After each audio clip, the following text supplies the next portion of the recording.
அனைவருக்கும் வணக்கம். இந்த வீடியோவில் என்ன பார்க்க போறோம்னா, 8வது ஊதிய குழு அமலுக்கு வந்தவுடன் மத்திய அரசு ஊழியர்களுக்கு சம்பளம் எவ்வளவு அதிகரிக்கும்? ஓய்வூதியதாரருக்கு ஓய்வூதியம் எவ்வளவு உயரும்? வேறு என்னென்ன மாற்றங்கள் இருக்கும்? பல்வேறு கிரேட் ஊழியர்களுக்கு ஊதிய உயர்வு மதிப்பீடுகளை பற்றி இந்த வீடியோவில் பார்க்கலாம். மொத்தம் 50 லட்சம் மத்திய அரசு ஊழியர்களும் சுமார் 69 லட்சம் ஓய்வூதியர்களும் 8வது ஊதிய குழுவின் அமலாக்கம் மற்றும் சம்பள உயர்வு பற்றிய அறிவிப்புக்காக காத்திருக்கிறார்கள். ஓய்வு பெற்ற நீதிபதி ரஞ்சனா தேசாய் தலைமையிலான ஆணையம் ஊதிய உயர்வு பரிந்துரைகளை பரிசீலிக்க தேவையான பணிகளை துவங்கி முழு முனைப்புடன் செய்து வருகிறது. புதிய ஊதிய குழு அடிப்படை ஊதிய அமைப்பு, கொடுப்பளவு மற்றும் ஓய்வூதிய திருத்தங்கள், ஓய்வூதிய பலன்கள் மற்றும் சேவை நிலைமைகள் குறித்து தனது பரிந்துரைகளை 18 மாத காலக்கெடுவுடன் சமர்ப்பிக்கும்.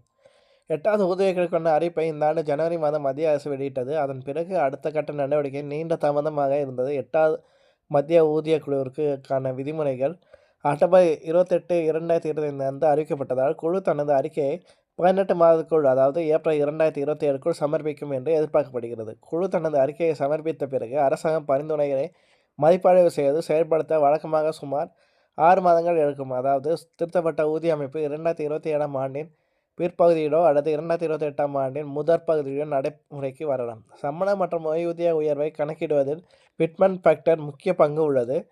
கமிஷனரின் பரிந்துரைகளை மத்திய அமைச்சரவை அங்கீகரித்த பிறகு பிட்மெண்ட் ஃபேக்டர் உறுதிப்படுத்தப்படும். புதிய அடிப்படை ஊதியம் மற்றும் ஓய்வூதியத்தை தீர்மானிக்கும் பெருக்கியதாக இது செயல்படுத்துகிறது.